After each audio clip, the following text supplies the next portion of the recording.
The Game Time Podcast is sponsored by Matt Gaddis at State Farm. Whether it's your car, home, or renter's insurance, Mac's got you covered with fast, reliable service and a personal touch that you can trust. His info is on screen right now, so reach out today and see why so many people rely on Matt Gaddis. Big thanks to Mac for supporting the Game Time Podcast.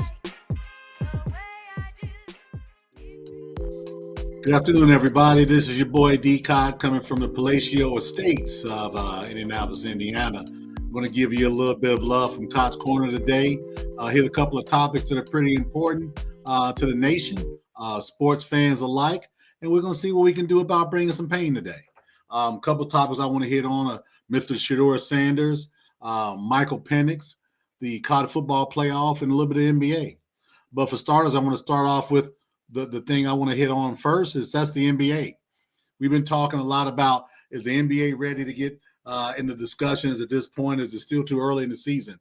We're about 14 games in, and what's apparent to me is this NBA season is going to be really compelling after you get after the Oklahoma City Thunder in the West. You've got LeBron James coming back from an injury last night, fit right in with the team, double-double with the win. Looks as though he wants to fit in, not just be the epicenter of things. But to starting that off with, I want to make sure that the credit goes due to my guy Isaiah. He's been on me about talking NBA, so I had a conversation with him. So I'm going to hit a little bit of that. And to that point, with regard to the Lakers and Bron, the fact of the matter is this. They are fourth in the West currently. They've got a very good player that came back from injury. They've got Luka Doncic, and also they've got a team that's really ready to prove themselves. And I wouldn't be surprised at this point in the season, while it's still a little bit early, but we're 14 games in, if that team develops some chemistry with AR-15, Luka Doncic, LeBron James, that's going to be a formidable opponent in the West, even for the folks at Oklahoma City. I still say Oklahoma City is the favorite to win the whole thing in June, but injuries can happen. We've seen that across the league this year. Many stars are hurt. Many players are out, for a few weeks. Wemby's out for another 3 or 4 weeks. So things can happen, and the worm can turn really quickly. So it's important to get these teams to develop their players, develop a scheme set that's going to work for everybody. But right now, as I see it here, I'm seeing the Lakers as fourth in the West, right behind the Rockets, and then right behind Denver with that. So the West is going to be a real show to take a look at over the year, and we'll be talking about it a lot for sure on the Game Time Podcast. Switching over to the East, might as well say it. My Pacers are pretty much done. 1-13. Aaron Nesmith is out now for the next 4 to 5 weeks. Continue to get injuries after injuries. And where the Pacers stand right now is this. You're in flux. You've got your best player out for the season. You've got multiple support players out at least till January. Play your young players. Develop them. Play as hard as you can. Do the best you can. Reduce Pascal Siakam's minutes because no one plays harder than Pascal Siakam. And let the chips fall where they may. Then you reset the table in 2026 season, just like the Golden State Warriors did in 2019 when they picked up James Wiseman with the second pick. The fortunes can turn really quickly with a great pick and some great decisions by leadership. So with that said, in the East, Detroit is still leading the East. Detroit has shown 11 in a row. 11 in a row. They are legitimate. They are a real team, and there's something to deal with in the East. Early returns right now, I don't see anyone taking over Detroit. Detroit's been healthy right now. Cade Cunningham is playing like an all-NBA player that he is, and their support staff and their teams, the support team has picked up the pace as well too. So look for Detroit to continue to carry that mantle and play well throughout the season. So I'll be watching that as well also. Pivoting on over to NFL football. Unfortunate news I got today that Michael Penix was diagnosed with his third ACL injury.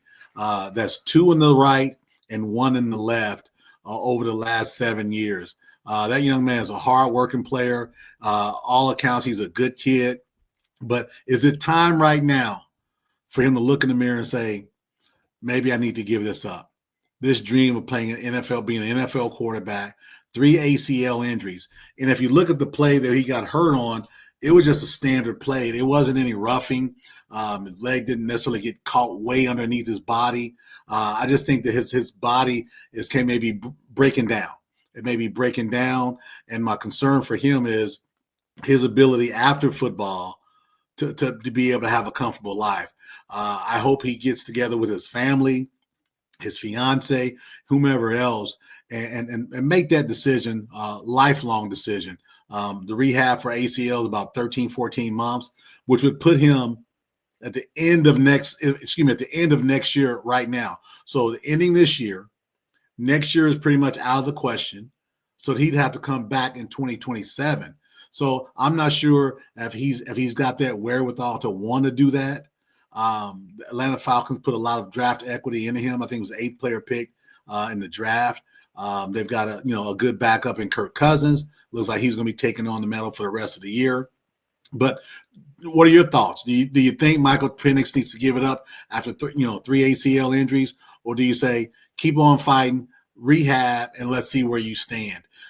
It's not my decision for him, but if it were my decision, I would really strongly consider hanging up my cleats and putting myself in a situation where I can be long-term from a health perspective, and also being able to get around as well too. So that's something to ponder regarding, Mr. Penix. He's a young guy, tore ACL in 2018, tore one in 2020. Now it's 2025. That's a 7-year span there. So maybe his body is just not built to play football at this level. And there's no shame in that. He's overcome a lot already, and maybe he may be ready to overcome some more. You just never know. But as it stands right now, he won't be back for the rest of the season, and there's a lot to think about if you're Atlanta Falcons leadership, if you're Michael Penix Jr. and his family. So prayers out to him, his family, and I hope he make the best decision long-term for himself. But with that said, I'm going to pivot on to another quarterback. It just so happens to be Shedeur Sanders. Just got word he will be starting for the Cleveland Browns this week. Dillon Gabriel is out. Not sure how long he's out, but we know that he will be starting this coming Sunday. We got a lot of people on all sides of the coin for Mr. Sanders. You got people saying they're not giving him a chance. He didn't get first-team reps. He's a good player. He's better than Dillon Gabriel. They put him out there, and they wanted him to fail. Now it's Wednesday. It's made the announcement that he is starting.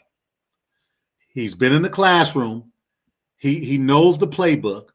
They just got to install the game plan for this coming week. Talented young man out of Colorado. We know all the history there. So I want to hear what the fans are going to say this week when he's been given an opportunity. It spoke about him being the starter for this upcoming week. And if he plays well, who knows? He may not ever give up the mantle. But then you've got the other side of the coin. Folks saying he should have been a 5th-round pick. He was a check-down Charlie. Things were scripted for him to be successful with 70% throwing because of those check-downs. There's a lot of confidence / arrogance that he has depending on what side of the fence you're on. He's a confident young man. Some say he's arrogant. Some say they're waiting for him to fail. Everything is in front of him right now. It's his opportunity to shine. There are no excuses. If you play well, you probably won't relinquish that opportunity. If you don't play well, you're going to hear about it. So that's something to ponder right now for young Mr. Sanders. Where is he at from his focus perspective? Is he focused? Is he taking care of business? The lights went out in Georgia. Sorry about that. But I'm still here. Is he ready to play? Is he going to play? Is he going to succeed? How does he feel about things? All those things matter. And if his team rallies behind him and they put together a win for this weekend, where does that sit Mr. Sanders? Do the naysayers, shut their mouths? Do the apologists start talking and yapping, saying, we told you so? There's so much involved with regard to Mr. Sanders, and it's out there for everybody to see. So no one's going to be thinking, oh, he's got it made, or he doesn't have it made. It's all going to be about him and his play on the field. There's no jewelry, no wrist jewelry. There's no necklaces that are going to help him. It's all going to be about young Mr. Sanders and his ability to make plays on that football field on Sunday. If, in fact, he does do well, he plays well, and he shines, the chances of him being replaced are very minimal. I caution you, though, will he have the opportunity to succeed in the Cleveland Browns game plan? Will it be scaled back for him? Will they open up the playbook for him? What happens? There's a lot that's going to be going on with young Mr. Sanders over these next few days. I hope he does well. I believe that he can play in the NFL, but no matter what I believe or what anybody else believes, the opportunity is going to be in front of him. And it's up to him to be able to play and make that decision if he's going to be the next guy. So I'm looking forward to seeing him play this coming Sunday. I'm looking forward to seeing him struggle and then see how he comes out of that struggle. As you know, as a young quarterback, you're going to have struggles, and it's okay. Maybe he throws a pick. How does he come back from that? Maybe he fumbles. Maybe he misses a read. Maybe he overthrows a guy. All those things, everyone who's psychoanalyzed young Mr. Sanders over the last couple of years, they're going to have their way. I'll leave it at this. He has an opportunity to shine. There's nothing in his way right now. He is the starter. So no excuses on either side. He's a young player. He's going to make mistakes. But if he grows, those naysayers, you got to be quiet. If he continues to struggle and he struggles and he looks bad, like he wasn't prepared, I promise you, the naysayers, they're going to say, we told you so. So both sides are going to have an opportunity to speak about young Mr. Sanders, and it's going to be really interesting to see how all this shakes out. Okay. Last but not least, I want to talk about the college football playoff bracket. You know, there's a lot of outrage going on. Why is this team 9? Why is this team 4? Pump your brakes, everybody. This time last year, look at the bracket for the playoffs for last year. Didn't look anything like it looked at the end. There are teams jockeying for position. There are coaches jockeying, saying they should deserve to be somewhere where they aren't because of how they played, the teams that they played. Just settle down, Francis. There's a lot of football to be played. You've got 2 weeks. This is pretty much cupcake week this week for most everybody. Week after this week is rivalry week.